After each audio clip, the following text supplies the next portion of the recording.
Let's talk about the mainstream media and how they've not only failed us, they've failed their fellow journalists who are in a war zone right now documenting a genocide.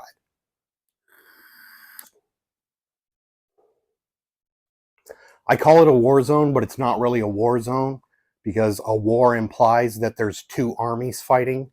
It's not a war when only one side has a military. Israel just murdered 5 more journalists in Gaza. That brings the death toll of journalists since this started to it's approaching 250 dead journalists right now. Where are all the American talk show hosts who claim to be journalists while Palestinian reporters are getting put on hit lists? It's crickets from the mainstream media. They're silent. They're silent just like they were silent when Julian Assange was getting tortured, and they didn't stand up for their fellow journalists then either.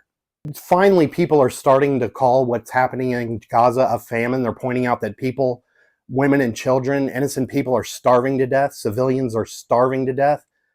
And they're portraying it as a famine as if this is made by nature or something and there's a shortage of food. There's not a shortage of food. They're being starved to death intentionally by the Israeli government and the IDF, the IOF actually, because they're an occupying force. The only person who I've seen put the blame on Israel for doing this on mainstream media is Ali Velshi. Anybody else who put any responsibility on Israel or pointed out that this was a genocide, they got fired from MSNBC. They're fucking gone. They're out. And then you have these other washed up journalists who were disgraced and had to leave their own job, like Chris Cuomo.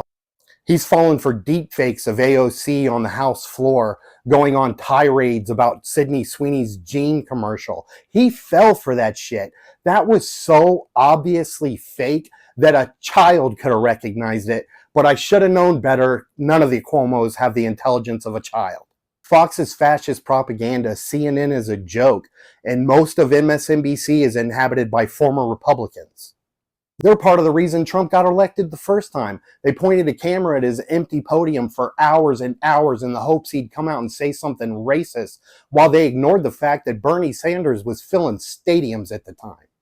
There's some great political podcasts on YouTube, but it's also infested with unfunny comedians who like to sit down and chit-chat with fascists and billionaires. The problem is, for every Kyle Kalinske, you got a half dozen Zionists like Ben Shapiro. I don't even want to get started on Tim Pool. Take off your beanie. You look ridiculous. It's the middle of summer. Who else do we have in new media? Oh, we have Andrew Schulz in his tight capri pants reminiscing about Bill Clinton getting his dick sucked in the Oval Office. That happened in the 90s. It's a 30-year-old blowjob joke. That's some real cutting-edge comedy, Andrew Schulz. Just admit, all you ever cared about was being able to call somebody retarded without getting canceled.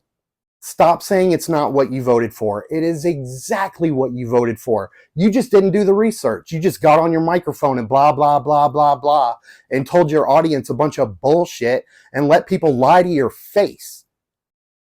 You didn't need a psychic to tell you that Donald Trump was going to back the Israeli genocide against the Palestinians and go after immigrants who have been here for decades and then go after the LGBTQ community. You can't act like you didn't know that's what was going to happen.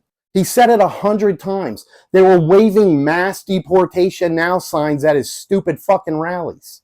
They were whining non-stop about trans athletes in sports, as if they ever gave a shit about women's sports before they decided they could use it as an issue to divide us.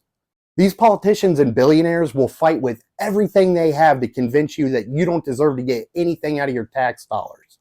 And the media is going to help them spread that lie, and they have been for years. If we'd stop funding a Holocaust and giving tax cuts to billionaires while we let trillion-dollar corporations pay starvation wages, we could afford Medicare for all. We could afford universal health care. They just don't want to give it to you.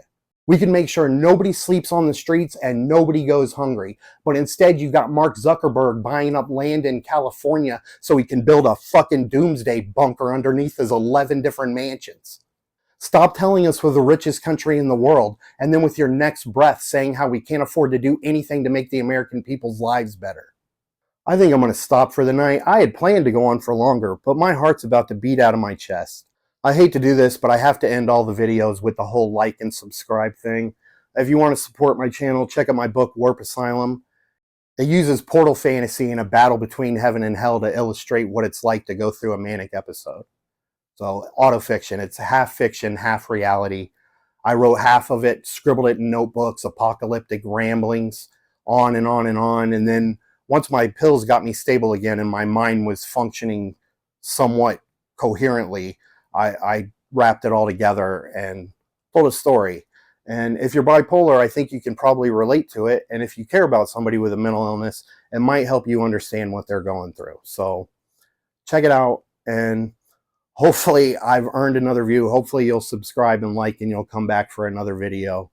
I'll be filming another one as soon as I have something else to say.